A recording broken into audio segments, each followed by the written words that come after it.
Drinks করছো। সে দুইটা condition দিছে যে 90 লাখ টাকা দিতে হবে, না হলে আমার সাথে থাকতে হবে। ওর বাসায় যে কার্যকলাপগুলো হতো, ওর বাসায় যে সমস্ত মানুষগুলো আসা যাওয়া করতো, এগুলো আমি অ্যাকসেপ্ট করতে পারতাম না। হ্যাঁ আল্লাহ ভাই, আমি কান ধরছি, প্রয়োজন নাকে খত দিব, ঠিক আছে? আমি আর ওর সাথে নাই। আমি যদি এখন ড্রিঙ্কস করে থাকি, আমি যদি নেশা করে থাকি, এটার পিছিয়ে দায় হচ্ছে ও। হ্যাঁ, আমাকে যদি 1 কোটি টাকাও বলে যে তুমি আল্লাহ একসাথে উদ্বোধন করো, সেখানে আমি রিজেক্ট করে দিব। না, আমরা স্বামী স্ত্রী না, আমি অবিবাহিত, আমি এখনো বিয়ে করি নাই, কিন্তু লায়লা অবিবাহিত না। যদি প্রয়োজন হয় আমি জেল খাটবো, তারপরে আমি হচ্ছে যে ওর কাছে যাব না। এই যে মদের বোতল এগুলো সব ওরে দিচ্ছে, আমার সর্বোচ্চ চেষ্টা করবো টিকটক ব্যাগ এনে দিছি আমি। কখনো ক্ষতি চাই নাই, কখনো ক্ষতি করি নাই, আজকে বলতে হচ্ছে বাধ্য হয়ে, কারণ আমার দেয়ালে পিঠ থেকে গেছে। আরো অনেক কথা আছে যে তথ্য ফাঁস করলে ওরে এই মুখোশের পিছনের আসল রূপটা দেখতে পাবেন আপনারা। আরো অনেক স্ক্রিনশট আছে, অনেক ভিডিও আছে, অনেক পিকচার আছে, যেগুলো দেখলে আপনারা আসলে বুঝতে পারবেন এই লায়লা কোন লায়লা। এই লায়লা যে চুপচাপ করে থাকে, শান্তশিষ্ট থাকে, এই লায়লা কি সেই লায়লা? আপনারা অবাক হয়ে যাবেন, আপনারা নিজেকে বিশ্বাস করতে পারবেন না যে লায়লাকে এতটা ভালো মনে করতাম, এতটা নরম মনে করতাম, এতটা মানে আপনারা অবাক হয়ে যাবেন যদি আপনি ভিডিওগুলো আর স্ক্রিনশটগুলো দেখেন। এই ইনশাল্লাহ এগুলো আমি দেখাবো, আমার দেয়ালে পিঠ থেকে যাবে একদম অবশ্যই। সে দুইটা কন্ডিশন দিছে যে 90 লাখ টাকা দিতে হবে, না হলে আমার সাথে থাকতে হবে, অথবা আমি আপোষ করবো না, আমি মামলা তুলবো না। তো আমি বলছি আমি কোনো কন্ডিশন দিয়ে কারোর সাথে কোনো সম্পর্কে জড়াতে পারবো না, কারণ ভালোবাসাটা মন থেকে আসে, এটা টাকা পয়সা বা জোর করে হবে না, এটা ব্ল্যাকমেল করে। আমি আমার সোজা কথা, যদি প্রয়োজন হয় আমি জেল খাটবো, তারপরে আমি হচ্ছে যে ওর কাছে যাব না। আমার কাছে তো ভিডিও আছে, আমার কাছে ভিডিও আছে, আমি যখন ওর বাসায় গেছি, ও ফোর্স করতেছে আম পাড়ার জন্য, ও ফোর্স করতেছে বসার জন্য, ও ফোর্স করতেছে খাওয়ার জন্য, ও ফোর্স করতেছে ড্রেস পরার জন্য। এগুলো ভিডিও আমার কাছে আছে। আমার ভাইয়া একটা সোহেল ব্যাক করে রাখছে ভিডিওগুলো, আমি ভিডিওগুলো দেখাতে পারবো আপনাদেরকে, যে আমি আম পাড়তেছি, উঠাও আমার পা ধরে জড়ায় দাঁড়ায় আছে, আমার পা জড়ায় ধরে দাঁড়ায় আছে, যে তুমি পড়ে যাবা, যান নাম পড়ে যাবা এনতেনে। তখনও কিন্তু ওর এগুলো চলতেছে। হ্যাঁ, এর মধ্যে কিন্তু এর আগেও কিন্তু আমার একটা বড় ভাইয়ের মাধ্যমে ও কিন্তু বসছে একটা রেস্টুরেন্টে বসে, কিভাবে মামলা তুলবে না তুলবে এগুলো বলছে। কিন্তু এমন একটা ডেট দিস আমাকে বলে স্যাটারডে, শনিবার, যেন বন্ধর দিন, সরকারি বন্ধের দিন, সেই দিন আমাদেরকে বসাচ্ছিল।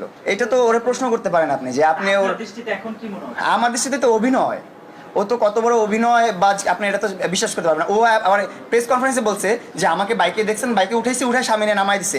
কত বড় মিথ্যাবাদীও, আমার কাছে প্রুফ আছে, আমার কাছে ভিডিও আছে, যেখানে আমরা হচ্ছে শেফ টেবিলে নিয়ে গেছি ওকে, আমি শেফ টেবিলে নিয়ে যে আমি ওরা বায়োস্কোপ দেখালাম, আমরা খেতে বসলাম, সব কিছু আমার কাছে আছে। আমরা ও কিভাবে ওই জায়গায় অস্বীকারটা করলো যে আমি ওকে রাস্তায় ফেলায় চলে গেছি? না না না না, তার গাড়ি কেন ইউজ করবো আমি?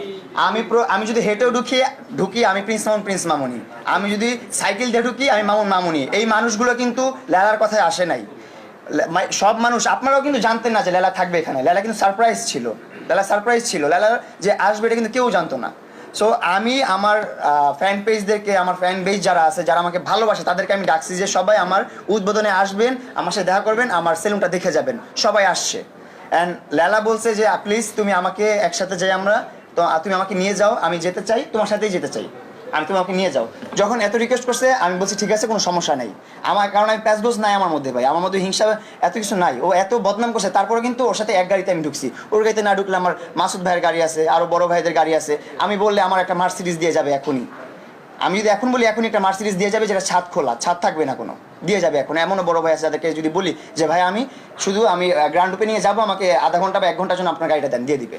তো আমার ওর কাছে যেতে হবে কেন যে আমার বদনাম করছে?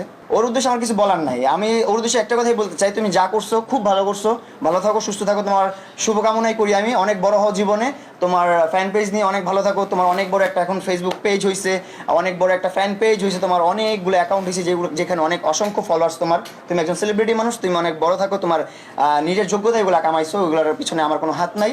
সো ভালো থাকো, সুস্থ থাকো, আর আমার ক্ষতি করার চেষ্টা করো না, কারণ সবসময় সত্যের জয় হয়, মিথ্যার কখনো জয় হয় না, সত্যেরই জয় হবে ইনশাআল্লাহ। হ্যাঁ আল্লাহ ভাই, আমি কান ধরছি, প্রয়োজন নাকে খত দিব, ঠিক আছে? আমি আর ওর সাথে নাই, কোথাও না। আমাকে যদি 1 কোটি টাকাও বলে যে তুমি আল্লাহ একসাথে উদ্বোধন করো, সেখানে আমি রিজেক্ট করে দিব। এগুলো ড্রিঙ্কস করে, আমি যদি এখন ড্রিঙ্কস করে থাকি, আমি যদি নেশা করে থাকি, এটার পিছিয়ে দায় হচ্ছে ও। কারণ ওর বাসায় যে কার্যকলাপগুলো হতো, ওর বাসায় যে সমস্ত মানুষগুলো আসা যাওয়া করতো, এগুলো আমি অ্যাকসেপ্ট করতে পারতাম না। আমার কাছে ও যে করতো এগুলোর ভিডিও আছে, ও যে ড্রিঙ্কস করে, ও আমারই ড্রিঙ্কস করা তো পরের কথা, ও ড্রিঙ্কস করার ভিডিও তো আমার কাছে আছে। এই যে ড্রিঙ্কস করছো, হ্যাঁ, তারপরে এই যে ওরে ড্রিঙ্কস দিচ্ছে, আমি দেখাই আপনাকে, এই যে মদের বোতল এগুলো সব ওরে দিচ্ছে। হ্যাঁ, এগুলো কিন্তু আরও অনেক প্রমাণ আছে, অনেক কিছু আছে আমার কাছে। এগুলো আমি চাই না প্রমাণ করতে, প্রুভ করতে চাই না, আমি কারো ছোটো করতে চাই না।